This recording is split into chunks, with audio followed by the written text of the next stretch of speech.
여기 한국으로 여행을 왔다는 프랑스 여성이 있습니다. 그녀는 한국의 번화가를 걷다가 지병으로 인해 그대로 쓰러지고 말았다고 하는데요. 그런데 이후에 자신의 쓰러지는 모습을 CCTV로 확인하게 된 그녀는 한국인들이 쓰러진 자신에게 단체로 한 충격적인 행동을 보고 그만 온몸에 소름이 돋으며 경악을 했다고 하는데요. 그렇다면 그녀가 한국에서 대체 어떤 경험을 했던 것일까요? 안녕하세요. 저는 프랑스 출신의 멜란이라고 합니다. 저는 겉보기에는 그저 평범한 학생처럼 보이지만 사실 저는 평범하게 사는 게 꿈일 정도로 꽤나 순탄치 않은 삶을 살았는데요. 왜냐하면 저는 뇌전증이라는 불치병을 앓고 있고 언제 어디서 정신을 잃고 발작을 할지 알 수가 없거든요. 무슨 발작 하나 하는 것 같고 인생이 순탄치 않다느니 하는 엄살을 부리냐고 하실 분들도 계실 테지만 확실히 제가 언제 의식을 잃을지만 알 수 있다면 뇌전증은 별거 아닌 질병이라고 할 수도 있을 것입니다. 그러나 저는 인도를 걸어가다가도 갑자기 도로 쪽으로 쓰러질 수도 있고 전교생이 보고 있는 학교 운동장 한가운데서 픽 쓰러질 수도 있기에 뇌전증은 정상적인 생활이 도저히 불가능한 상당히 골치 아픈 병이라고 할 수 있는 것입니다. 그리고 불운하게도 제가 방금 가정했던 끔찍한 상황들은 제게 실제로 일어나기까지 했는데요. 실제로 저는 학교에서도 전교생이 보는 앞에서 쓰러져 개거품을 물며 발작을 한 적이 있었는데 그 후로 친구들은 제가 무섭다며 피하기 시작했고 급기야 학교 측에서는 저 하나만을 위해 신경을 써줄 수는 없다며 제게 자퇴를 강요하더라고요. 그렇게 퇴학과 다름없는 자퇴를 하고 집에서만 지내게 되니 제 병세는 더욱 심각해졌어요.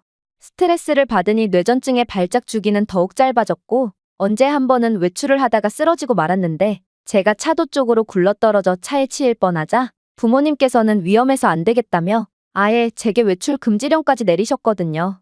그렇게 저는 부모님의 과잉보호 속에 점점 집에서 고립되어 갔습니다.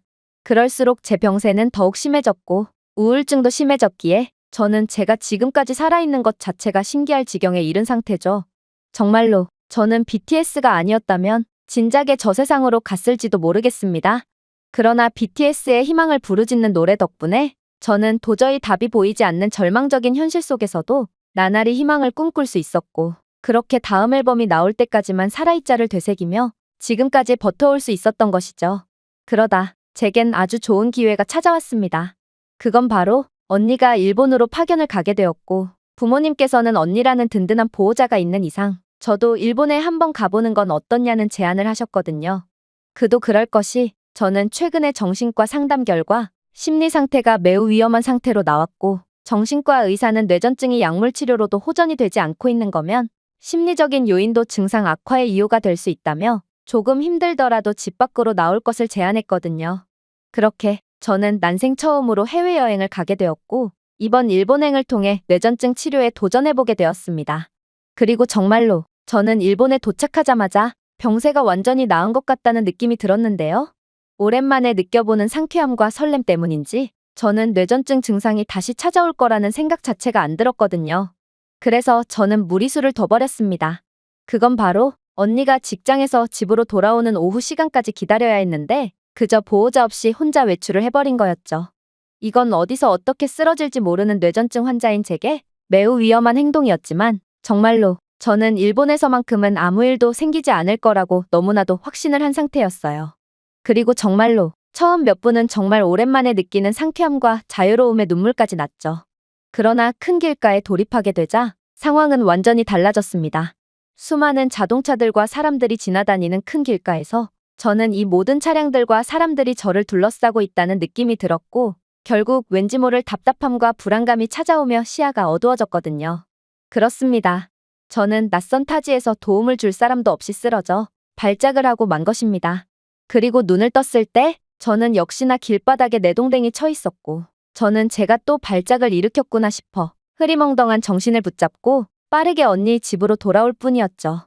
그리고 언니가 직장을 마치고 집으로 돌아왔을 때가 돼서야 언니의 도움을 받아 주변 CCTV를 통해 제가 쓰러졌던 장면을 다시 돌려볼 수 있었습니다. 원래 뇌전증 환자는 쓰러짐과 동시에 의식을 완전히 잃고 발작을 하므로 어떤 식으로 넘어졌는지 알 수가 없으니 쓰러지면서 어느 부위에 부상을 입었는지 반드시 확인을 해야 하거든요. 그래서 발작을 일으킨 후 주변 CCTV를 확인하는 건 필수적인 과정이라고 할 수 있죠. 그런데 그렇게 돌려본 CCTV에서 저는 믿을 수 없을 정도로 충격적인 장면을 목격하게 되었고 그 자리에서 선체로 굳어버리고 말았는데요. 왜냐하면 저는 쓰러지면서 도로변 쪽으로 나가떨어졌고 까딱하면 차에 치일 뻔한 장면이 연출되었음에도 지나가는 차량이나 일본인들이나 제겐 전혀 관심을 보이지 않았거든요. 제가 쓰러진 곳은 유동인구가 상당히 많은 곳이었음에도 대부분의 일본인들은 저를 힐끔 보더니 그대로 무정하게 고개를 돌려버렸고 몇몇 일본인 보행자들은 쓰러진 저를 폴짝 뛰어넘어가기까지 하더라고요. 또한 쓰러진 제 치마 속을 촬영하는 듯 제 은밀한 부위 쪽으로 스마트폰을 들이대는 일본인 중년 남성도 있었는데요. 결국 저는 얌전하고 점잖은 것처럼 보였던 일본인들이 숨기고 있던 음습한 속내에 경악을 함과 동시에 소름 돋을 정도로 무정하고 개인주의적인 일본인들의 모습에 큰 상처를 받게 되었죠. 그러나 가장 충격적이었던 부분은 따로 있었습니다. 바로 저는 쓰러지면서 지갑을 떨어뜨리게 되었는데 어떤 일본인 남성은 제 떨어진 지갑을 그대로 뻥 차버리는 거 아니겠어요? 그리고 마치 축구를 하는 듯 사람이 없는 곳까지 제 지갑을 드리블하다가 사람이 없는 곳에 도달하니 비로소 제 지갑을 줍고는 그대로 주랭랑을 치더라고요. 저는 이러한 일본인들의 음습한 행동에 큰 충격을 받을 수밖에 없었습니다. 그야말로 쓰러진 저는 일본에서 길바닥에 돌멩이만도 못한 취급을 받을 뿐이었거든요. 프랑스에서는 쓰러진 저를 일으키며 부축해주진 않더라도 최소한 신고를 해주거나 걱정스럽게 쳐다보기라도 하는데요. 그러나 일본은 극심한 개인주의 문화를 가지고 있는 프랑스보다도 더욱 차가운 사회적 분위기를 갖고 있었고 저는 그동안 프랑스야말로 심각한 개인주의 문화를 가졌다고 생각했지만 이에 한술 더 뜬 모습을 보여주고 있는 일본에 완전히 소름이 돋을 수밖에 없었습니다. 결국 일본에서 도움을 받기는커녕 농락만 당한 저는 저라는 존재는 이 세상에서 아예 쓸모가 없고 폐만 끼치는 존재라고 생각하게 되었습니다. 안 그래도 심각했던 우울증 증세는 이번 사건 이후로 훨씬 심각해졌고 결국 아무도 반기지 않는 존재인 저는 살 이유 자체가 없다고 생각하게 되었습니다. 그리고 결국 저는 그러한 생각을 실천으로 옮기기로 다짐했죠. 아무도 환영하지 않는 삶이라면 더 이상 살아갈 의미가 없었거든요. 그러나 제 마지막을 일본에서 보내고 싶지는 않았습니다. 지금껏 저는 BTS 덕분에 삶을 연명해왔던 거였고 저는 일평생 한국이라는 나라에 대한 호기심을 느끼며 살아왔기에 저는 마땅히 제 마지막만큼은 한국에서 보내야 한다고 생각하게 되었는데요. 그래서 저는 언니와 가족들에게 말하지도 않고 그대로 한국으로 떠나버렸습니다. 그리고 그렇게 막상 한국에 도착하니 저는 제 삶을 끝내기 위해 한국에 왔다는 것이 실감나기 시작했고 이젠 다 끝이라는 생각에 절망감과 두려움을 느끼며 그렇게 끝도 없는 눈물을 흘리게 되었죠. 그런데 그때 놀라운 일이 벌어지기 시작했습니다. 다른 외국인 관광객들은 저를 보며 설렘만이 가득해야 할 공항에서 왜 죽을 병이라도 걸린 것처럼 울고 있냐는 듯 저를 재수없다는 눈빛으로 쳐다보기만 할 뿐이었지만 오직 한국인 공항 직원만큼은 제게 다가와서 놀라운 말을 해오기 시작했거든요. 당신에겐 힘든 일이 있나 보군요. 저는 당신을 위해 위로를 해주고 싶지만 때로는 혼자 있는 시간이 필요할 때가 있다는 사실을 잘 알고 있답니다. 이게 당신에게 충분한 위로가 될지는 모르겠지만 제가 당신의 마음의 짐을 덜어드릴 수 없다면 적어도 당신의 물리적인 짐이라도 덜어드리고 싶네요. 사실 한국은 무거운 여행 캐리어나 각종 짐들을 숙소까지 직접 운반하지 않아도 되는 국가거든요. 한국은 핸즈프리 여행 시스템을 운용 중인 국가고 제가 당신을 편하게 숙소까지 이동할 수 있도록 도와드릴 수 있을 것 같군요. 그러면서 그는 별도의 스캔 장비를 통해 제가 공항 수속을 할 때 사용했던 여권 정보와 숙소 정보를 스캔한 뒤 그대로 제 캐리어를 가지고 가려고 하는 거 아니겠어요? 저는 그의 행동에 정말 깜짝 놀라고 말았습니다. 그리고 안 그래도 일본에서 인간에 대한 불신을 하게 된 저였기에 어쩌면 그가 공항 직원을 사칭하며 제 짐을 강탈하는 것일 수도 있겠다고 생각하게 되었죠. 생각해보세요. 프랑스에서 물건을 배송 보내려면 엄청난 복잡한 서류 작성 과정을 거쳐야 하고 기본적으로 택배 배송에 한 달 이상은 소요되기 때문에 절대로 이러한 신속하고도 간편한 배송 시스템은 기대할 수가 없습니다. 그런데 어떻게 한국은 그저 문서를 스캔 한 번 한 걸로 하루도 안 되어 숙소까지 짐을 배송해 줄 수가 있다는 말인가요? 그리고 이러한 제 의심의 눈초리를 읽었는지 한국인 공항 직원은 또다시 충격적인 말을 건네오기 시작하더라고요. 너무 걱정하지 마세요. 한국은 이미 자체 기술력을 통해 문자 인식 스캐너를 개발한 상태로 이러한 스캐너는 자동으로 송장을 만들어주고 있죠. 그리고 한국은 당일 배송 인프라를 구축해둔 전 세계 유일한 국가랍니다. 당신의 짐은 인천공항과 연결되어 있는 한국의 지하철을 통해 배송될 예정이므로 너무 걱정하지 않으셔도 돼요. 이건 정말 믿기지가 않는 상황이었습니다. 그리고 정말로 한국의 배송 인프라 및 짐 배송 시스템은 매우 유명한지 다른 외국인 관광객들은 이러한 인천공항의 짐 배송 시스템을 이용하기 위해 너나 할 것 없이 쇄도하고 있었는데요. 아무래도 제가 그렇게나 짝사랑했던 한국은 생각보다도 훨씬 대단한 국가인 것처럼 보였고 저는 이러한 한국의 서비스에 어리둥절한 채 짐 없이 편하게 이동할 수 있었습니다. 그러나 놀라운 상황은 여기서 끝이 아니었죠. 바로 이번에는 그저 평범한 공항 이용객처럼 보였던 한국인 중년 남성은 얼굴에 눈물과 콧물이 덕지덕지 붙어있는 저를 유심히 보더니 이내 영어를 구사하며 충격적인 말을 해오기 시작했거든요. 옷도 지저분하고 신발 상태도 말이 아니네요. 도대체 당신에게 무슨 일이 있었던 거죠? 아무래도 그는 일본에서 발작을 하느라 더러워진 제 행색을 보고 의심이 든 모양이었는데요. 사실 저는 발작을 하느라 더러워진 옷과 넋이 나간 표정 때문에 종종 약쟁이라는 의심을 받곤 했고 이로 인한 차별 및 부정적인 대우를 받은 적이 많은데요. 이러한 제 경험상 아무래도 이 한국인 남성도 제 행색을 보고 차별을 가하려는 것이 분명했기에 저는 이젠 항의를 하기도 지쳐 슬픈 표정만을 지을 뿐이었습니다. 그런데 이 한국인 남성의 다음 행동은 정말 충격적이었어요. 그는 그런 제게 따라오라며 손짓을 했는데 그가 가리킨 곳에는 예상치도 못한 장면이 기다리고 있었거든요. 바로 인천공항 내부에는 누구나 이용할 수 있는 고속 세탁기 및 건조기가 존재했고 신발 세척기까지 존재했기 때문인데요.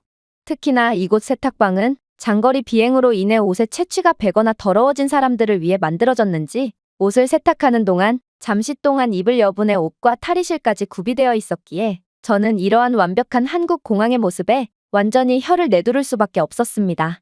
아니, 공항은 유동인구가 많은 만큼 범죄가 일어나는 경우도 잦은데 도대체 한국은 얼마나 안전한 국가면 이러한 세탁실 인프라를 구비해두고도 계속해서 유지할 수가 있단 말인가요?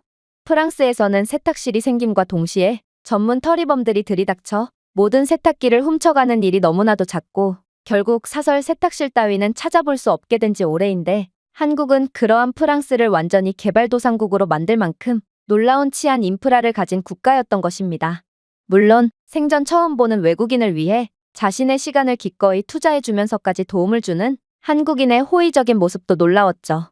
저는 지금껏 살면서 이러한 따뜻한 호의는 단 한 번도 받아본 적이 없었고 모두가 저를 괴물 취급하고 길바닥에 돌멩이쯤에 취급을 하곤 했거든요. 그러나 이러한 한국인들의 호의는 이런저라도 세상을 살아갈 만한 가치가 있는 소중한 사람이라는 느낌을 받게 하기에 충분했고 결국 저는 눈물이 핑 돌고 말았습니다.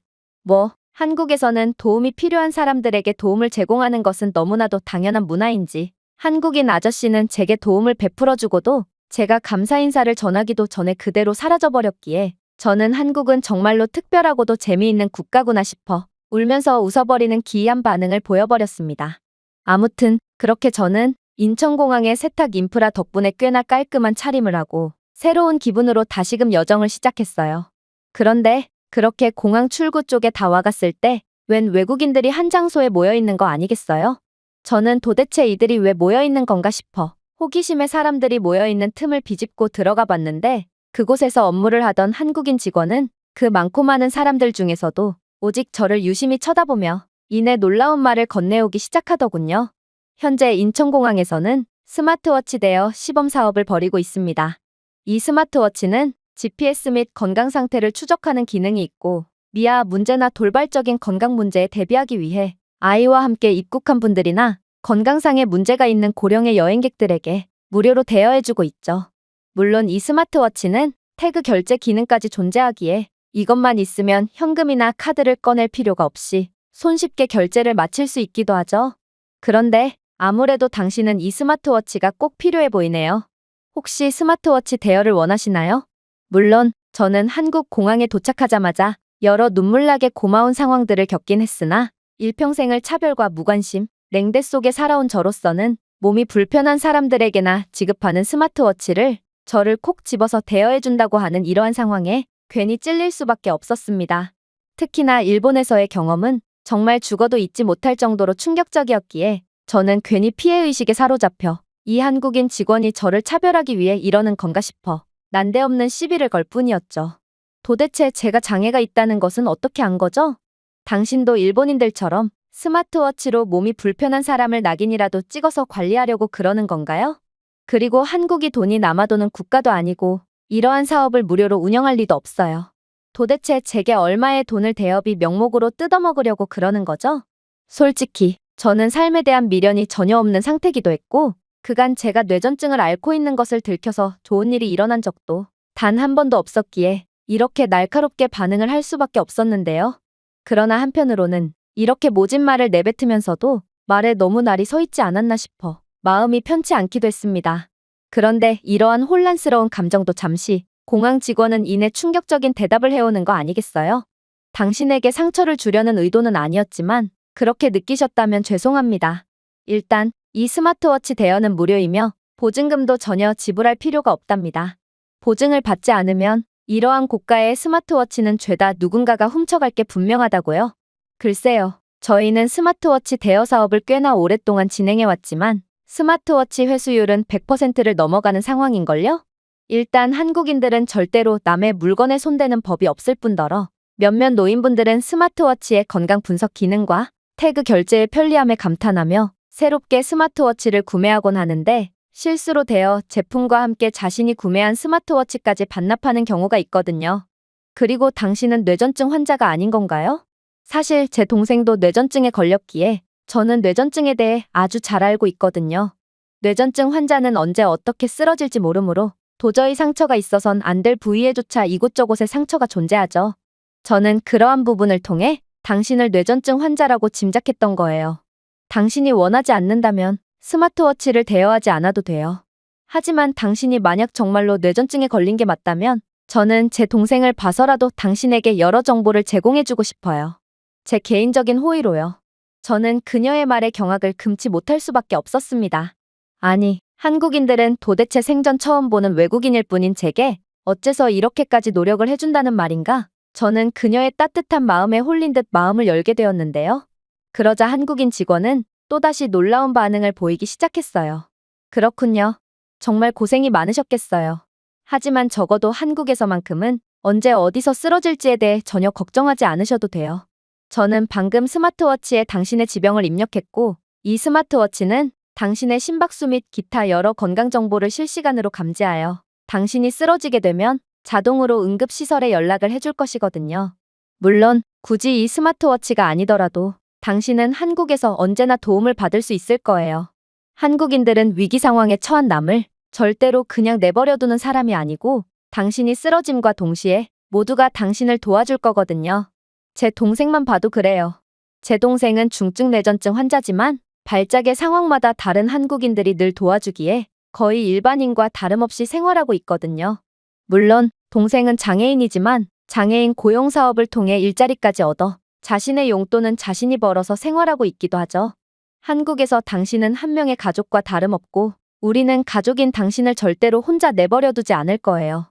그녀는 이렇듯 그동안 아무도 제게 해준 적이 없는 따뜻한 말을 건네주며 제 손을 꽉 붙잡아 주었고 저는 그녀의 따뜻한 마음에 결국 눈물이 왈칵 쏟아지고 말았는데요. 프랑스에서 저는 늘 괴물을 보는 듯한 시선을 느껴야 했고 그 누구도 제 곁에 오는 법이 없었을 뿐만 아니라 일본에서는 정말 짐짝보다도 못한 취급을 받으며 완전히 길바닥에 굴러다니는 신세일 뿐이었거든요.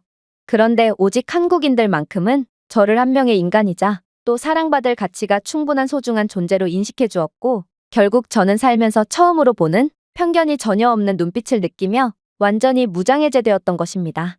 특히나 공항 직원과 저희 영어 대화를 알아들은 다른 한국인들은 하나같이 제 아픔에 공감해주며 제 등을 토닥여준다거나 제 손을 맞잡아 준다거나 하며 제게 힘과 사랑을 주었고 결국 저는 그 자리에서 오열을 하며 주저앉아 버렸습니다. 그동안 너무 많이 울어서 이젠 나올 눈물도 없을 거라고 생각했지만 그렇게 저는 공항 한복판에서 남들이 모두 보는 앞에서 완전히 오열을 하고 말았고 탈진 직전에 간신히 정신을 차린 채 도망치듯 공항 밖으로 빠져나갈 뿐이었어요. 그리고 그렇게 공항을 벗어나자 제겐 더욱 놀라운 일들이 기다리고 있었습니다. 바로 발작 상황에서만 쓸모가 있을 거라고 생각했던 스마트워치는 정말 극강의 편의성을 자랑하며 저를 놀라게 했거든요. 일단 일본에서는 동전을 짤랑거리며 모든 대중교통을 현금을 통해 이용하는 게 당연하게 여겨졌지만 저는 공항 직원이 스마트워치에 카드 등록까지 해준 덕분에 스마트워치 태그를 통해 1초 만에 버스에 탑승할 수 있었는데요. 놀랍게도 한국은 노인들조차 이러한 디지털 인프라에 적응한 매우 똑똑한 국가인지 연세가 지긋하신 노인들마저 스마트워치나 스마트폰 태그를 통해 곧바로 버스에 탑승하고 있더라고요. 물론 목적지에 도착해서도 놀라운 일은 계속되었습니다. 저는 불현듯 한국 콘텐츠에서 봤던 떡볶이와 김밥 등 한국의 분식을 한번 먹어보고 싶다는 생각을 하게 되었고 혹여나 싶어 스마트워치에 떡볶이 식당을 추천해달라는 말을 건네게 되었는데요. 그런데 놀랍게도 스마트워치는 이러한 제 질문을 완벽하게 알아듣더니 이내 20대의 프랑스 여성들에게 인기가 많은 떡볶이 식당을 추천해 주었을 뿐만 아니라 지도와 경로까지 제공하며 거의 비서와 다름없는 놀라운 기능을 보여주는 거 아니겠어요? 저는 이러한 스마트워치의 22세기에서나 볼 법한 기능에 까무러치게 놀라고 말았습니다. 도대체 한국의 기술력은 어디까지 발전되었으면 그저 코딱지만한 시계로도 모든 상황을 처리할 수 있단 말인가요? 하지만 그렇게 경로를 따라 이동하던 저는 이러한 상황은 도저히 말이 안 되는 것임을 깨닫게 되었고 제가 겪은 귀신이 곡할 상황에 순간적으로 소름이 돋고 말았는데요. 왜냐하면 저는 삶을 포기하기 위해 한국에 왔기에 당연히 데이터나 유심은 전혀 구매를 하지 않은 상태였거든요. 즉, 저는 데이터 자체가 없는 상황인데 도대체 스마트워치는 어떻게 GPS 기능으로 제게 길 안내를 해주고 있단 말인가요? 이건 완전히 말이 안 되는 상황이었고 결국 저는 이 스마트워치는 귀신이 들렸다고 확신을 하며 공포심에 그 자리에서 펄쩍펄쩍 날뛰기 시작했습니다. 그리고 이러한 신들린 듯한 제 모습을 유심히 지켜보던 한국인 남성은 집 밖으로 나선 적이 없어 금방 체력이 방전되어 버린 제게 다가오더니 유창한 영어를 구사하며 무슨 일이 있냐고 물어왔는데요. 저는 그에게 이 스마트워치는 귀신이 들린 게 분명하다고 주장하며 데이터도 없는데 어떻게 스마트워치가 기능을 할 수가 있겠냐며 거의 따지듯 말을 늘어놓았습니다. 그러자 이 한국인 남성은 무슨 뚱딴지 같은 소리를 하냐는 듯 저를 쳐다보더니 이내 충격적인 대답을 해오더군요. 당연하죠. 한국은 데이터 없이도 전자기기의 모든 기능을 작동시킬 수 있는 국가거든요. 왜냐하면 한국은 세계에서 가장 안정적이고 빠른 공공 와이파이 인프라를 구축해두었기 때문입니다. 한국에서는 이곳 길거리뿐만이 아니라 공원이나 사찰, 심지어 노점상에서도 와이파이를 이용할 수 있고 이러한 와이파이는 대부분 공개적으로 공유되기 때문에 한국에서는 구태여 데이터를 사용하지 않고도 공공 와이파이만으로도 모든 작업을 무리 없이 수행할 수 있죠. 당신은 제 말에 깜짝 놀라신 것 같은데 사실 한국은 세계 최초로 5G 인프라망을 구축한 통신 강국이에요. 그러니 이러한 우수한 인프라는 한국인들에겐 너무나도 당연한 것이죠. 저는 그의 말에 완전히 경악을 할 수밖에 없었습니다. 공공 와이파이만으로도 살아남을 수 있는 국가라니 저는 이런 나라는 살면서 들어본 적도 없거든요. 프랑스에서는 공공 와이파이라는 개념 자체가 없을 정도로 무료 와이파이 따위는 전혀 찾아볼 수 없을 뿐만 아니라 웬만한 카페에서조차 와이파이를 제공하지 않고 있는데요. 물론 프랑스인들은 공공 와이파이가 보인다고 해도 절대로 섣불리 이용하지 않습니다.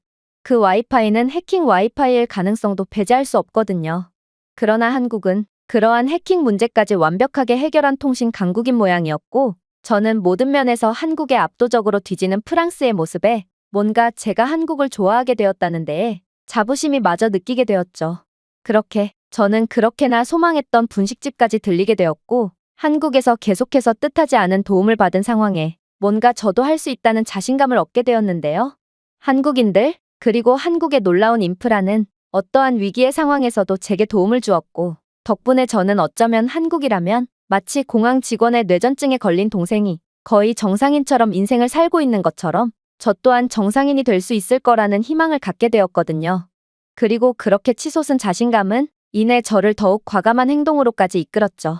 바로 저는 한국에서만큼은 뭐든 할 수 있을 것 같다는 생각을 하며 이내 이곳 번화가 근처에서 열리고 있다는 K-팝 팬사인회 행사를 도전하기로 한 것입니다. 그러나 이러한 제 결정은 너무나도 무모했습니다. 아무리 한국인들이 저를 도와줬다고 해도 제 발작은 아무리 한국인들이라고 해도 멈출 수 있는 것이 아니었거든요. 결국 저는 번화가 거리에 진입하자마자 수많은 인파 속에서 압박감을 느끼게 되었고 이러한 압박감에서 비롯된 스트레스는 결국 제 머릿속의 전원을 완전히 꺼버리며 그대로 발작을 하게끔 만들었습니다. 정말로 저는 순식간에 의식을 잃어버렸고 눈을 다시 떴을 때의 절망감은 이루 말할 수가 없을 정도였는데요. 그러나 뭔가 이상했어요. 저는 수백 번은 길바닥에서 뒹굴어 봤기에 분명 저는 차갑고 딱딱한 바닥의 촉감을 느껴야 했는데 이번에는 매우 푹신푹신하고 따뜻한 촉감만이 느껴졌거든요. 그리고 비몽사몽인 정신을 간신히 붙잡고 상황을 파악해 본 결과 저는 현재 구급차에 실려가고 있는 중이라는 것을 깨닫게 되었죠. 이건 매우 이상한 상황이었습니다. 발작은 그저 5분 남짓 이어질 뿐인데 도대체 어느 틈에 구급차가 도착해서 저를 싣고 간다는 말인가요? 프랑스에서는 구급차를 불러도 1시간 뒤에야 도착하는 경우가 흔하기 때문에 구급차는 시신을 나르는 장의차라고 불리는 오명을 안고 있을 뿐입니다. 중상을 입은 사람이라면 구급차를 기다리다가 그렇게 세상을 떠나버리는 것이죠. 하지만 한국은 도대체 얼마나 의료 인프라가 훌륭한 국가면 5분도 안 되는 시간 만에 구급차가 현장에 도착할 수가 있는 건지 저는 그렇게 실려가는 와중에도 한국이라는 나라는 정말 알면 알수록 대단한 나라구나 싶어 엄지손가락을 치켜 올릴 뿐이었습니다. 원래 발작에서 깨어난 직후에는 마치 술을 마신 것처럼 정신을 제대로 차릴 수가 없고 몸을 완전히 가눌 수도 없기에 저는 모르고 엄지손가락 대신 가운데 손가락을 올려버린 모양이었고 구급차에 함께 동승하고 있던 구급대원은 조용히 제 우람한 가운데 손가락을 접을 뿐이었지만 말입니다. 하지만 더욱 놀라운 상황은 따로 있었습니다. 바로 구급대원은 이내 영어를 사용하며 곧 병원에 도착하니 준비하라는 말을 건네왔거든요. 이건 도대체가 말이 안 됐습니다. 5분 만에 구급차 도착 및 병원 도착까지 완료해버리다니 이건 도저히 현실적인 속도가 아니었거든요. 프랑스에는 병원이 매우 부족해서 대도시 주요 지역이 아닌 이상 병원을 가는 데만 30분 이상이 소요되곤 하는데 도대체 한국은 얼마나 무지막지한 국가면 이렇듯 프랑스에서는 100년이 지나도 절대로 구축할 수 없는 의료 인프라를 구축해 두었다는 말인가요? 저는 이러한 말도 안 되는 상황에 결국 질문을 참을 수가 없게 되었고 술에 취한 듯 혀가 잔뜩 꼬부라진 채로 영어 질문을 건네기 시작했습니다. 전 뇌전증 환자고 제 발작은 길어봤자 5분 남짓이에요. 도대체 어떻게 이런 짧은 시간 만에 구급차가 출동하고 또 병원까지 도착할 수 있던 거죠? 이건 도대체가 말이 안 돼요. 당신들은 제가 쓰러질 것을 예상이라도 했단 말인가요? 그런데 이러한 제 질문 공세에 구급대원은 영어를 구사하며 놀라운 대답을 해오기 시작했습니다. 네, 저희는 당신이 쓰러져 발작을 일으킬 것을 예상했습니다. 저는 이러한 뜻밖의 대답에 완전히 굳어버렸습니다. 이들은 구급대원이 아닌 마치 점쟁이 같은 대답을 건네왔거든요. 그러나 이윽고 구급대원은 추가적인 대답을 덧붙였고 저는 화들짝 놀라며 입을 틀어막게 되었죠. 당신이 착용한 삼성 브랜드의 스마트워치는 실시간 모션 센서가 내장되어 있고 발작과 관련된 비정상적인 흔들림과 갑작스러운 낙하, 그리고 당신의 근육 수축까지 감지할 수 있거든요. 그리고 당신이 발작하기 전에 심박수 변동성을 고려하여 스마트워치는 당신이 발작을 하게 되었다는 것을 감지한 것입니다. 스마트워치는 당신을 발작 상태로 판단했고 저희 구조대에게 위치 기반 GPS 좌표를 보냄과 동시에 스마트워치에 등록되어 있는 당신의 정보까지 전송해 주었는데요. 덕분에 저희 대원들은 뇌전증 환자인 당신이 발작을 일으켰다는 것을 인지하게 되었고 곧바로 출동했던 것입니다. 이건 저는 한국인 공항 직원의 친절 덕분에 구조받을 수 있었다는 것을 의미했기에 저는 다시금 한국의 도움을 받은 상황에 엄청난 감사함을 느낄 뿐이었는데요. 하지만 아직 놀라기는 일렀습니다. 왜냐하면 병원에 도착해서는 더욱 놀라운 상황이 기다리고 있었거든요. 바로 병원은 스마트워치 속의 데이터를 그대로 공유받고 제게 즉각적이고 신속한 치료 절차를 제공했거든요. 한국인 의사는 제가 뇌전증 환자로서 발작을 하게 되었다는 것을 이미 알고 있었고 이내 특별한 이상은 없으니 넘어졌을 때의 CCTV만 확인하면 될 것 같다는 소견을 냈죠. 이건 당연했습니다. CCTV를 통해 제가 넘어지면서 어디에 부딪혔는지를 알아야 제대로 된 맞춤형 치료를 받을 수 있었거든요. 그렇게 저는 제가 넘어졌던 곳으로 향했고 근처의 상점 주인에게 CCTV를 확인할 수 있냐는 부탁을 건네게 되었는데요.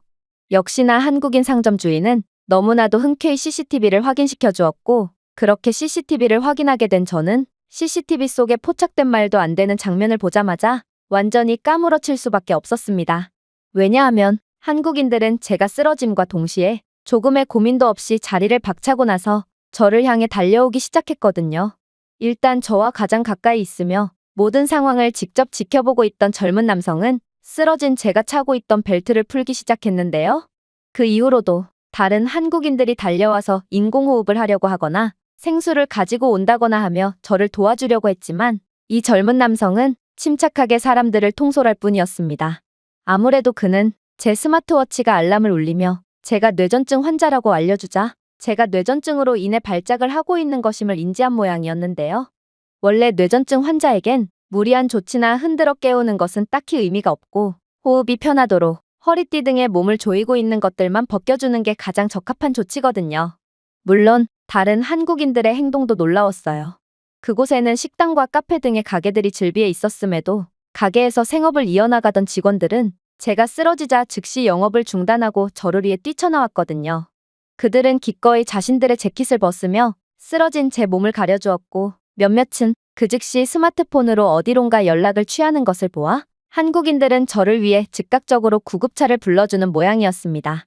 어떻게 한국인들은 다른 국가의 사람들과는 달리 생전 처음 보는 남을 위해 이렇게까지 헌신적으로 도움을 제공할 수가 있단 말인가? 저는 이러한 한국인들의 소름 돋을 정도로 따뜻한 마음씨에 결국 눈물이 앞을 가려 영상을 잠시 중단할 수밖에 없었는데요. 이 영상을 보여주던 한국인 가게 주인은 이러한 장면이 뭐가 그렇게 감동이냐는 듯 제가 왜 우는지조차 이해를 못하는 표정을 짓는 것을 보니 한국인들은 정말로 곤경에 빠진 남을 절대로 가만두지 않고 당연하다는 듯이 도와주는 착한 사람들이 분명해 보였습니다. 그리고 겨우 진정을 하게 된 제가 영상을 다시 확인하니 한국인들은 그렇게 제게 믿기지 않는 도움을 베풀어 주더니 이내 구급차가 도착해서 제가 이송되기 시작하자 마치 너무나도 당연한 일을 했다는 듯 그대로 제 갈 길을 가버렸는데요.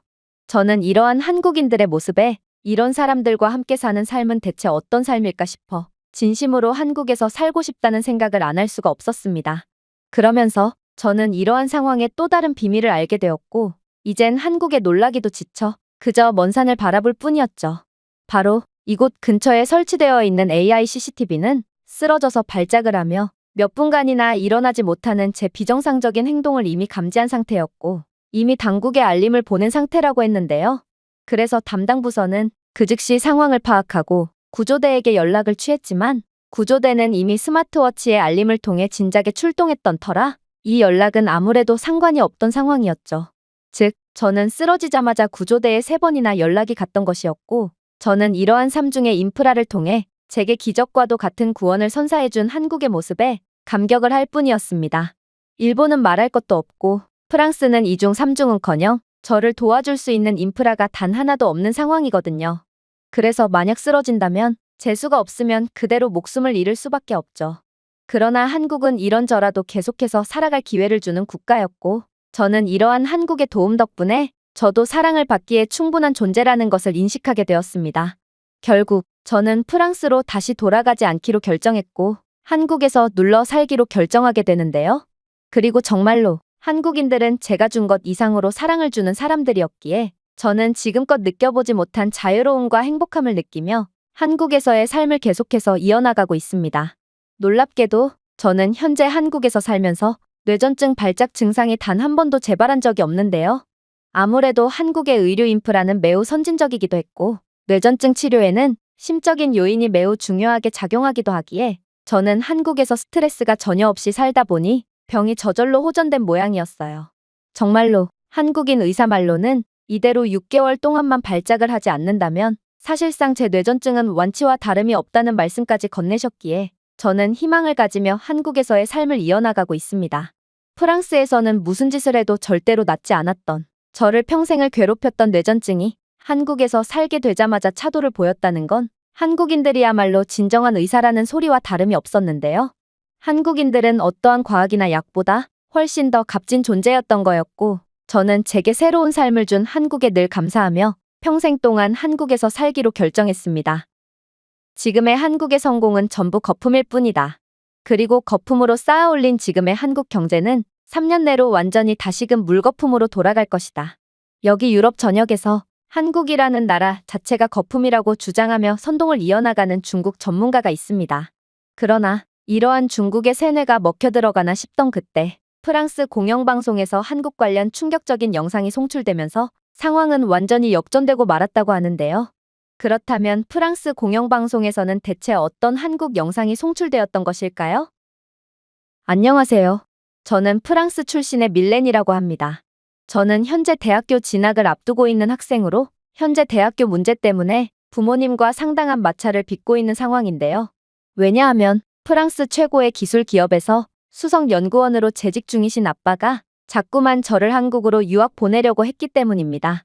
사실 저는 이러한 상황 자체를 도저히 이해하지 못했어요.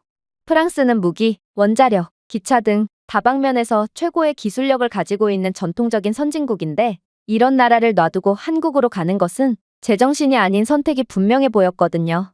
특히나 아빠는 프랑스 기술의 최전선에 서 있는 최고의 연구원 중 하나였는데 도대체 그런 아빠가 어떻게 프랑스가 아닌 한국을 추천할 수가 있단 말인가? 저는 순간적으로 아빠가 일 때문에 스트레스를 너무 많이 받으셔서 잠시 머리에 이상이 생기신 건가 싶어 걱정마저 들었죠.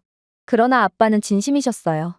아빠는 프랑스는 21세기 이전을 호령했다면 이제 21세기부터는 한국이 전 세계를 호령할 거라며 지금의 시대는 기술력이 그 무엇보다 중요한데 그런 면에서 한국은 완벽한 국가이며 이미 세계 최고 수준의 기술력을 가졌음에도 여전히 상당한 잠재력을 가지고 있는 미친 국가라며 극찬을 쏟아냈거든요. 저는 아빠의 말씀을 도저히 이해할 수가 없었습니다. 사실 프랑스가 다문화 정책을 시행한 이후 학교에는 흑인 인구뿐만 아니라 중국인도 상당히 많이 늘어난 상황인데요. 그런데 중국인들은 각종 수업 발표 시간에 뜬금없는 한국 비하를 해댔기에 저는 그들의 주장을 듣고 그대로 한국을 개발도상국쯤으로 생각하게 되었거든요. 중국인들은 한국은 중국의 일부인 속국일 뿐이라면서 한국의 역사와 문화를 중국의 범주에 포함시키는 발표를 이어나갔고 심지어 다문화 행사 때는 한국의 전통 의복인 한복을 입고 공연을 하기도 했는데요. 특히나 중국인들은 김치와 삼겹살 등은 원래 중국의 음식이며 한국이 빼앗아간 음식이라고 주장하며 교내에서 중국의 음식인 김치와 삼겹살을 되찾는 캠페인을 벌이겠다며 대형 현수막과 함께 난리를 치기도 했기에 저는 이들의 짜증나고 성가신 행동 때문에 중국과 더불어 한국까지도 덩달아 싫어지게 되었죠.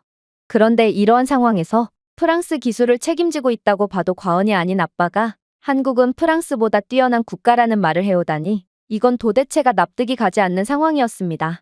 그런데 공학연구원이 되어 나만의 도시를 설계해보고 싶다는 꿈을 가졌던 저는 이러한 스마트시티 기술에 대해 찾아보던 와중 정말 충격적인 영상을 접하게 되었는데요.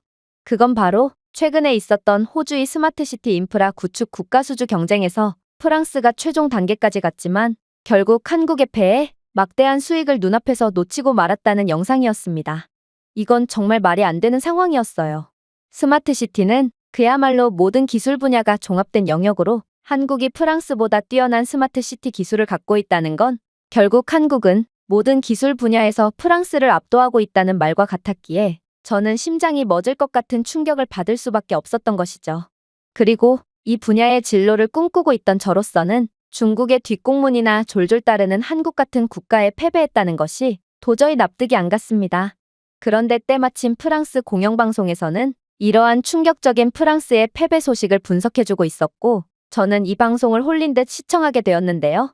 그런데 저는 패널로 출연한 교수가 입을 떼자마자 완전히 넋이 나갈 수밖에 없었습니다.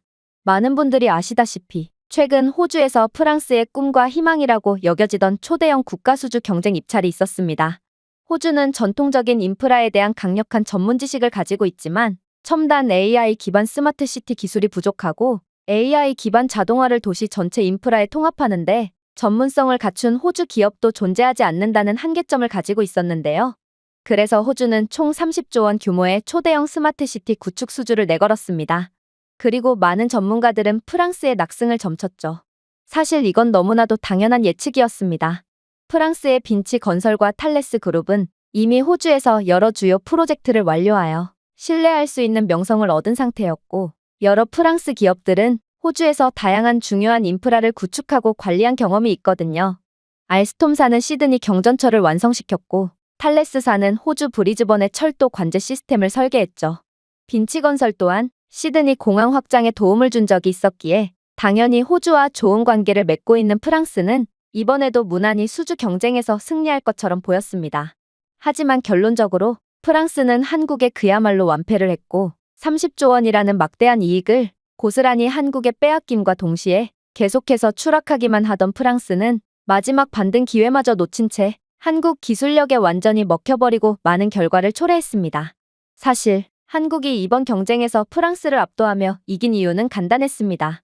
바로 한국은 자신들의 모든 도시에 스마트시티를 구현해 놓은 그야말로 나라 자체가 최첨단 인프라 투성이인 미친 국가였기 때문입니다. 시드니와 멜버른은 지난 10년 동안 교통량이 20% 증가하여 세계에서 가장 혼잡한 도시 중 하나가 되었습니다. 기존의 대중교통 시스템은 비효율적이어서 대기 시간이 길고 혼잡을 유발했죠.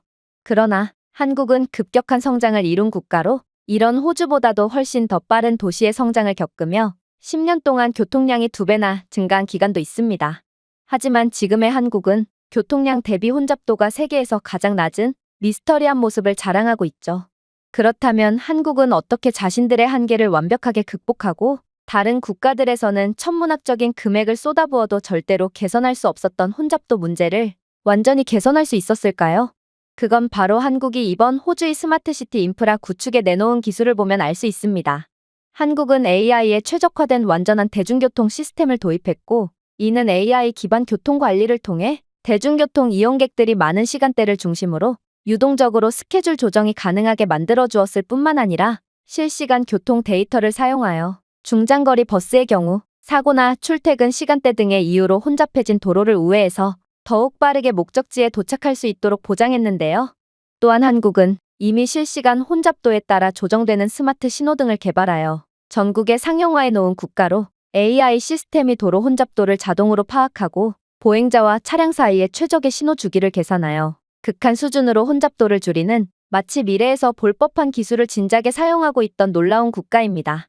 따라서 이러한 한국의 압도적인 스마트 인프라 덕분에 한국과 계약을 체결한 호주는 기존보다 혼잡도를 60% 이상 줄일 수 있을 것으로 예상되는 상황이죠. 또한 승객들의 흐름을 전혀 고려하지 않고 모든 지하철 배차를 일정 간격으로 해놓았던 호주는 한국의 AI 관리 지하철 스케줄링을 통해 피크 시간대와 비피크 시간대에 맞춤형 배차를 제공하여 대기시간 40% 단축 및 열차 효율성이 대폭 향상되는 효과까지 얻게 되었는데요. 이렇듯 대중교통의 효율성을 대폭 향상시킬 경우 자가용을 이용하던 수요층을 대중교통으로 분산하는 효과가 있어 교통 혼잡도는 대폭 감소하는 추가적인 효과가 있기에 한국은 뛰어난 기술력과 아이디어 하나로 점점 커가는 도시에 따른 엄청난 혼잡도 문제로 골머리를 앓던 호주를 완전히 구원해준 것과 다름없는 것이죠. 특히나 이러한 기술은 한국의 서울을 비롯한 각종 대도시에는 필수적으로 도입되어 있는 인프라기에 한국은 그야말로 한번 잘 구축해둔 최첨단 인프라를 수출까지 하며 지속적인 이익을 얻는 똑똑한 장사를 이어나가고 있는 셈입니다. 그러나 프랑스는 한국과 같은 솔루션을 전혀 고안하지 못했습니다.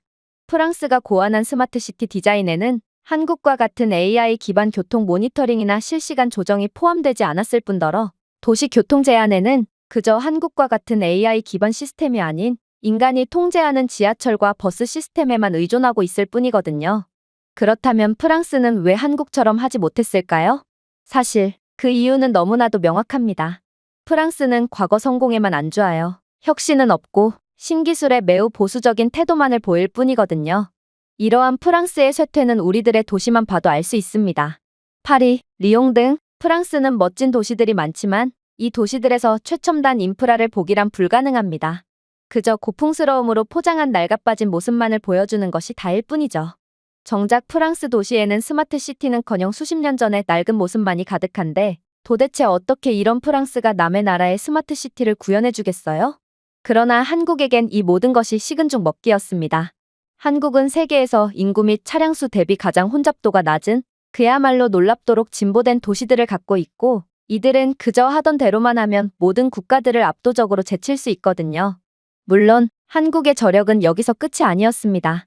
사실 한국은 압도적인 기술력도 기술력이지만 다른 국가들과는 사고방식 자체가 다른 천재 국가이기 때문이죠. 스마트 시티에 관심이 많은 분들이라면 한국의 따릉이를 반드시 알 수밖에 없을 텐데요. 왜냐하면 한국의 공유 자전거 시스템인 따릉이는 전 세계의 교통 메커니즘을 완전히 바꿔버렸기 때문입니다. 실제로 한국은 서울을 시작으로 따릉이라는 스마트 자전거 공유 스테이션을 늘려나갔고 이는 오토바이나 자가용 차량의 수요층을 저렴하고 이용 환경도 좋은 따릉이로 옮김으로써 교통 혼잡 개선에 크게 기여했거든요.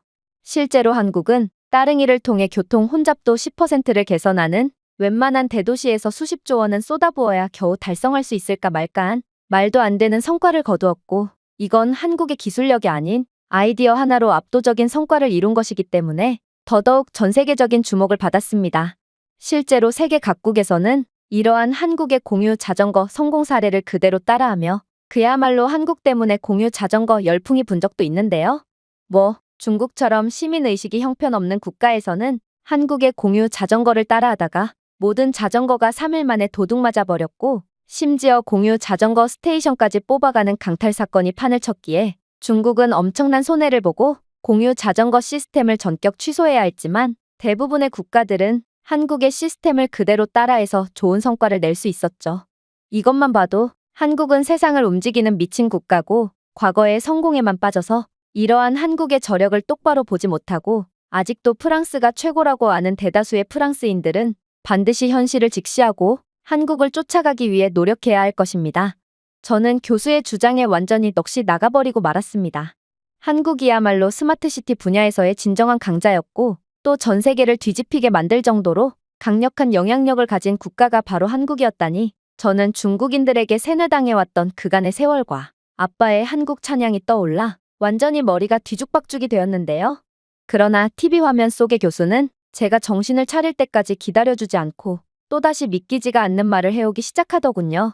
그러나 한국에 정말로 소름 돋는 점은 따로 있습니다. 바로 한국은 호주에 도저히 극복할 수 없을 것만 같은 한계도 완전히 개선하는 미친 능력을 보여줬기 때문이죠. 사실 호주는 지역마다 완전히 다른 환경을 갖고 있는 국가로 이들이 30조 원이라는 막대한 금액을 스마트시티 인프라 하나에만 내건 이유도 바로 여기에 있습니다. 호주의 대도시는 엄청난 인구 밀도를 보여주지만 다른 중소도시에서는 극도로 적은 인구 밀도를 보여주기도 하고, 또 어떤 도시는 극한으로 메마르고 더운 기후 때문에 산불이나 쓰레기 부패로 인한 악취의 문제도 발생하고 있거든요. 그런데 한국은 그런 호주의 문제를 순식간에 개선해버렸습니다. 일단 한국은 호주의 기존 쓰레기통을 전부 없앤 뒤 이를 스마트 쓰레기통으로 바꿔버렸는데요. 이 IoT 기반 스마트 쓰레기통은 자동으로 쓰레기를 압축해줄 뿐만 아니라 쓰레기가 일정량 이상으로 차면 담당 부서에게 자동으로 연락을 취해 쓰레기를 수거할 수 있도록 하고 있죠. 이러한 한국의 완벽한 솔루션 덕분에 호주는 인구 밀도가 충분하지 않아서 이러한 쓰레기를 제때 수거하기 어려운 지역이나 고온 조건 때문에 쓰레기가 쉽게 부패하여 이곳저곳에서 악취가 발생하는 문제까지 전부 막았을 뿐만 아니라 인건비까지 감축하게 되는 놀라운 효과를 얻을 수 있었죠. 또한 한국은 호주의 핵심 지역의 쓰레기 수거장에 AI 제어 공합 폐기물 수거 시스템을 도입하는 놀라운 솔루션을 제공했는데요. 실제로 한국의 신도시에서는 쓰레기를 지하센터로 즉시 운반하는 AI 기반 공합 폐기물 수거 터널을 사용하고 있고, AI 센서는 수거 지점에서 자동으로 폐기물을 분류하여 재활용품과 퇴비, 일반 쓰레기를 분류하고 있습니다. 이는 호주에 있어서 완벽한 해결책이라고 할 수 있는데, 호주는 더 이상 쓰레기 트럭으로 인한 도로 혼잡을 겪지 않아도 될 뿐만 아니라 호주의 고질적인 문제점이었던 악취와 비효율적인 쓰레기 수거 일정 모두를 개선할 수 있었거든요. 또한 호주는 대표적으로 도시 농장과 각종 농지들이 즐비한 농업 강국인데, 한국의 AI 기반 지하 퇴비화 시설은 음식물 쓰레기를 단 24시간 만에 비료로 전환해주므로 호주는 음식물 쓰레기를 유의미하게 줄이고 유기비료 생산 비용까지 현격하게 감축할 수 있는 그야말로 완벽하게 지속 가능한 이익을 얻을 수 있던 것입니다. 반면에 프랑스는 비효율적인 수동 조정과 낡은 모니터링 시스템 등 도저히 호주에 도움이 되지 않는 해결책만을 제시할 뿐이었는데요. 결국 호주가 한국을 선택했던 건 너무나도 당연했던 거였고, 한국은 이번 승리로 인해 자신들의 압도적인 기술력을 전 세계에 홍보한 꼴이 되어 현재 수많은 국가들로부터 러브콜을 받고 있는 상황입니다. 아마 한국은 이번 기술 수출을 통한 30조 원의 이익뿐만 아니라 수많은 고객들을 확보함에 따른 천문학적인 추가 이익을 독차지할 게 분명하겠죠. 반대로 이번 경쟁에서의 참패 때문에 프랑스는 이미 낡은 국가로 전락해버렸고, 더 이상은 기술 강국으로 불릴 수준의 국가가 아니게 되었다는 사실이 널리 퍼지게 되었습니다. 결국 프랑스는 기존의 고객들마저 잃고 마는 최악의 결과를 받아들이게 되었죠. 즉, 이제 프랑스는 더 이상 기술을 선도하는 국가가 아닌 한국이라는 국가를 따라잡기 위해 노력해야 하는 처지가 되었다는 사실을 명확히 인지해야 합니다. 현실을 직시하지 않는다면 프랑스의 미래는 더 이상 보이지 않기 때문이죠. 저는 교수의 말에 온몸에 소름이 돋으며 한국에 대한 공포심마저 들기 시작했습니다. 그와 동시에 한국이라는 나라에 대한 엄청난 호기심이 들기 시작했죠. 도대체 한국은 어떤 나라길래 콧대 높은 프랑스의 공영 방송에서조차 극찬을 받는다는 말인지 저는 제가 한국을 직접 확인해보지 않으면 안 되겠다는 생각을 하게 되었습니다. 역시나 아빠는 제 한국행을 무척이나 반기시며 기꺼이 저와 동행해주겠다는 결정을 내리셨는데요. 그리고 그렇게 도착한 한국에서 저는 곧바로 경악을 금치 못할 장면을 목격하게 되었습니다. 일단 한국 공항에는 지하철과 기차, 버스 등 모든 대중교통을 이용할 수 있다는 점부터가 놀라웠는데요. 프랑스만 해도 공항은 외진 곳에 있는 그 특성상 택시를 타고 빠져나가는 것 밖에는 별다른 수가 없는 게 현실이거든요. 생각해보세요. 웬만한 부자 국가가 아닌 이상 도대체 어떻게 공항처럼 외진 곳에서마저 대중교통 인프라를 깔아둘 수가 있겠어요? 그런데 한국은 그런 외진 곳에마저 기차와 지하철, 심지어 버스까지 모든 인프라를 완벽하게 구축해둔 상황이었고 저는 이러한 한국의 무지막지한 모습에 화들짝 놀랄 수밖에 없었습니다. 이건 한국은 끔찍이 가난한 국가라는 중국인들의 말을 정면에서 반박할 정도로 우수한 모습이었거든요. 하지만 동시에 저는 중국인들에게 한국은 공항처럼 외국인들 눈에 보이는 곳에만 인프라를 집중해 놓은 기형적인 국가라며 이건 보여주기식 인프라로 선진국인 척을 하기 위한 한국의 얕은 수작일 뿐이니 절대로 속아선 안 된다고 들었기에 여전히 약간은 회의적인 태도를 품은 채 지하철로 향했습니다. 그리고 저는 한국 지하철에서 도저히 목격해선 안 될 장면을 목격하고 완전히 소름이 돋아버렸죠. 왜냐하면 무거운 짐을 낑낑대고 들고 가는 저희 부녀를 본 한국인 지하철 역무원은 이내 유창한 영어를 구사하며 믿기지가 않는 말을 해오기 시작했거든요. 짐이 꽤나 무거워 보이는군요. 다행히도 당신이 인천공항을 이용한 이용객이라면 이곳 지하철역에서 운영하는 무거운 짐을 숙소까지 당일 배송해주는 제도를 이용할 수 있습니다. 당신의 짐은 지하철을 통해 당일 곧바로 받아볼 수 있죠. 저는 그의 말을 듣고 황당함만을 느낄 뿐이었습니다. 이게 어떻게 가능한 시스템이란 말인가? 일단 그 특성상 매우 제한적인 지역만을 오가는 지하철을 이용해 장소를 불문하고 모든 곳에 배송을 해줄 수 있을 리도 없었을 뿐만 아니라 프랑스에서는 택배를 배송받는데 최소 한 달이 걸리는 게 당연한데 어떻게 저희의 짐을 지하철만을 이용해서 당일날 곧바로 배송해 줄 수가 있단 말인가요?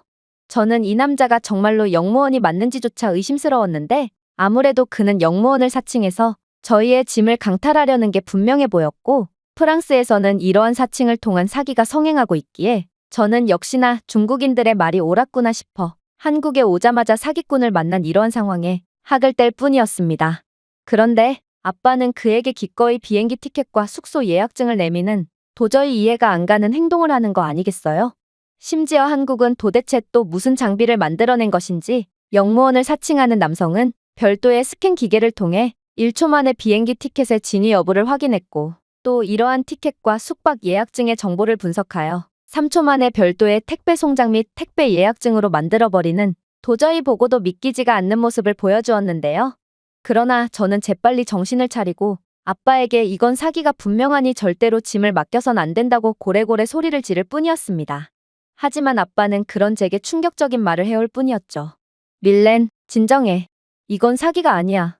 한국은 이미 우리가 상상할 수 있는 수준을 넘은 인프라를 구축해둔 특별한 국가거든.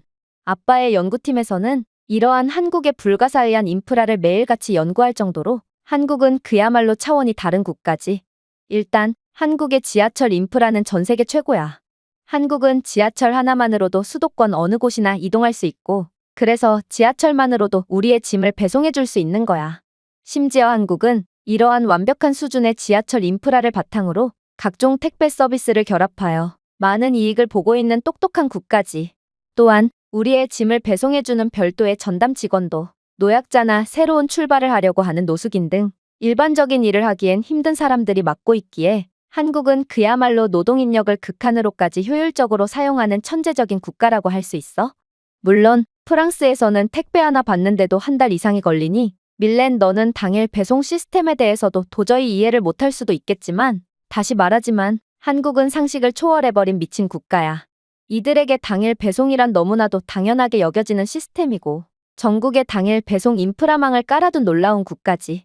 즉, 우리는 이런 선진적인 국가에서 속도와 편안함을 즐기기만 하면 되는 거야.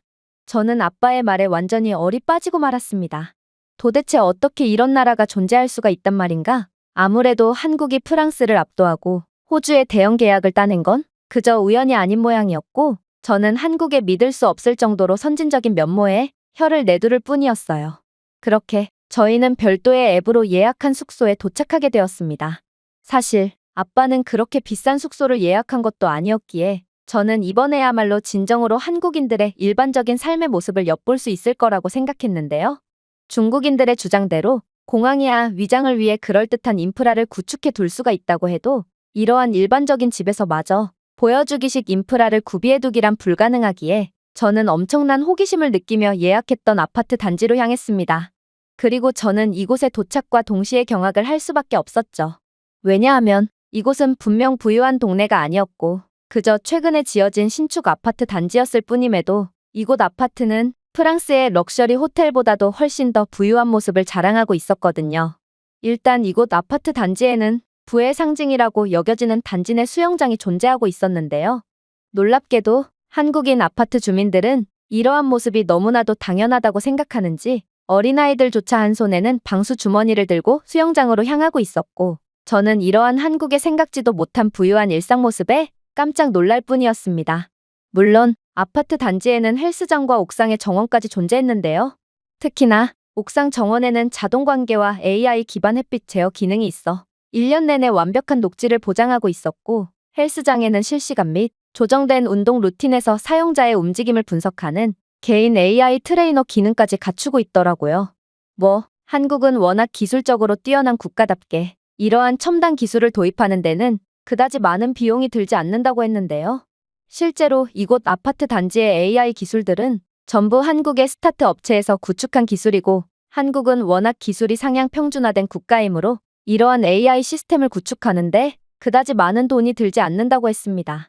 어떻게 이런 나라가 다 있을 수가 있을까? 한국은 일반 아파트 단지조차도 호텔 라운지처럼 느껴졌고, 프랑스에서는 부자들이나 이런 건물에서 살 수 있는 것과는 달리 한국인들은 별 부담 없이 이런 놀라운 공간을 전부 누리고 있더라고요. 그러나 더 놀라웠던 부분은 따로 있었습니다. 그건 바로 저희가 드디어 방 내부로 들어갔을 때의 일이었는데요. 중국인들은 분명 한국은 보여주기에 미쳐있는 국가로 아파트 단지 외부는 그럴듯해 보일 수는 있어도 내부는 전기조차 제대로 안 들어오는 열악한 모습을 여실히 보여주고 있다며 떠들어댔지만, 실제의 한국의 아파트 내부의 모습은 경악 그 자체의 모습을 보여주고 있었거든요. 일단 이곳에 설치되어 있는 AI 냉장고는 부족한 식료품을 자동으로 표시해주고 있었고, 식재료들의 유통기한까지 알려주었을 뿐더러 냉장고 안에 있는 식재료로 어떤 음식을 만들 수 있는지에 대한 레시피를 알려주기까지 했는데요. 심지어 카드 연동 기능을 통해 부족한 식료품을 가까운 마트에 자동으로 배달 주문을 하는 기능까지 존재했기에 저는 이러한 한국의 최첨단 기술력에 넋을 놓고 말았죠. 아빠는 그런 제게 자신이 뭘 했냐며 한국은 이미 상상을 초월하는 기술력을 가진 국가로 기술력에서 완전히 뒤처져 버린 프랑스와는 달리 이런 최첨단 기능의 가전제품을 구매하는데도 그다지 많은 비용이 필요하지 않다는 말까지 해왔는데요. 한국에서는 대기업뿐만 아니라 소기업이나 스타트업마저 이 정도 기술력을 가지고 있는 기술이 완전히 상향 평준화된 국가이므로 한국인들은 굳이 부자가 아니더라도 기술력의 수혜를 누리며 윤택한 삶을 살 수 있다고 하더라고요. 물론 한국의 스마트 비데 시스템도 완벽했습니다. 비데 시스템은 사용자의 체형과 현재 온도를 실시간으로 분석해 물의 온도 및 각도, 압력을 조절하여 완전히 맞춤화된 세정 경험을 제공해주고 있었거든요.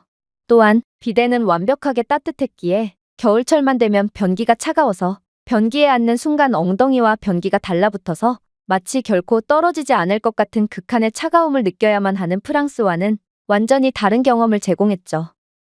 한국의 온돌 시스템은 일반적인 바닥뿐만 아니라 화장실 바닥까지 완벽하게 난방해 주었기에 아무리 봐도 한국에서는 프랑스처럼 열악한 경험을 하려야 할 수가 없을 것 같긴 했지만 말입니다.